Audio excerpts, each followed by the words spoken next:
Parliamo di lavoro con Marco Zecchinel, che è presidente di Confapi Venezia. Ben trovato presidente, partiamo appunto dal dato occupazionale che sorride anche al Friuli Venezia Giulia, ma soprattutto al Veneto, per fortuna, è il caso di dire, dopo mesi difficili, anche se insomma il trend positivo è iniziato ormai da tempo.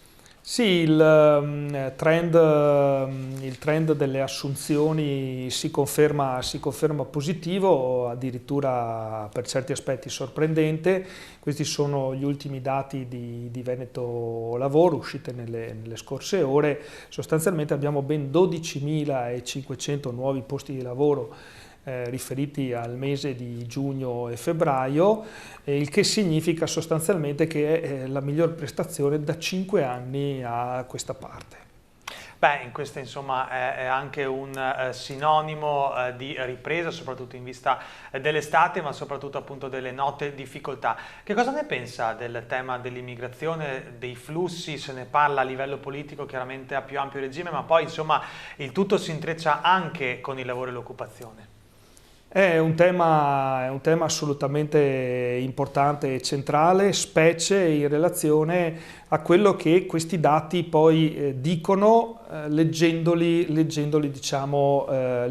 dietro. Cioè, la sostanza è una forte richiesta di manodopera, dalla manifattura principalmente, ma adesso inizia una forte richiesta del comparto turistico.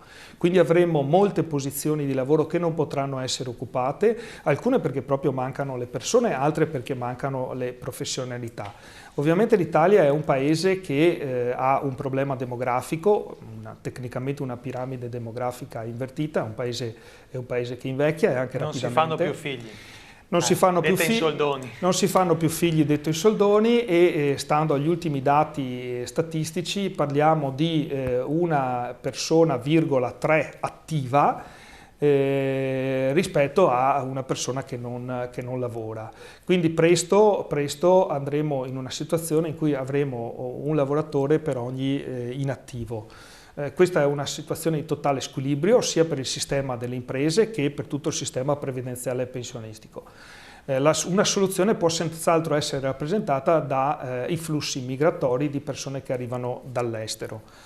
Queste possono essere una risorsa, ovviamente quello che chiediamo noi sistema delle imprese è che queste persone che giungono in Italia, che appunto come dicevo possono rappresentare una risorsa, certo, devono essere avviati in programmi di formazione, e d'avvio al lavoro. Vanno formati.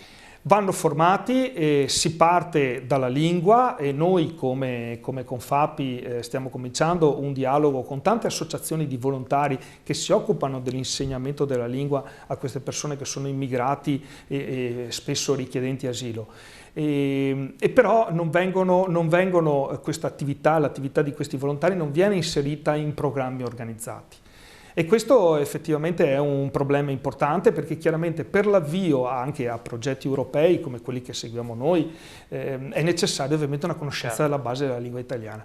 Questo che cosa rappresenta? Rappresenta la necessità che abbiamo sì una necessità di queste persone per il nostro sistema manifatturiero, perché l'Italia è un paese manifatturiero, ma c'è la necessità di stabilire a livello politico un sistema di accoglienza organico e di avvio al sistema produttivo.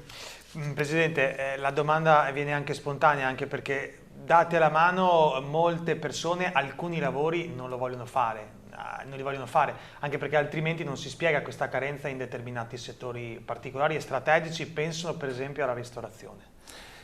Assolutamente, sono lavori questi molto impegnativi che comportano sacrifici importanti anche per la famiglia, per lo sviluppo umano delle persone e quindi giustamente ci sono sempre meno persone disponibili.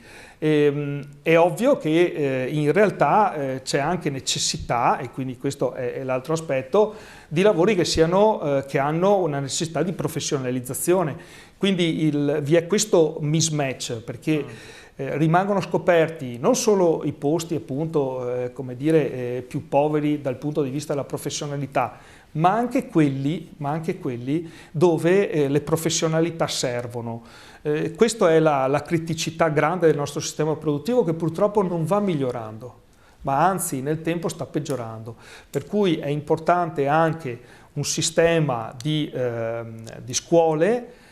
Noi pensiamo agli ITS che servono per esempio a conferire ulteriore professionalizzazione a persone che hanno già terminato il loro ordinario periodo di studi. Grazie a Marco Zecchinelli. Grazie infinite, Per essere grazie, stato con buona noi. serata, conforti, grazie.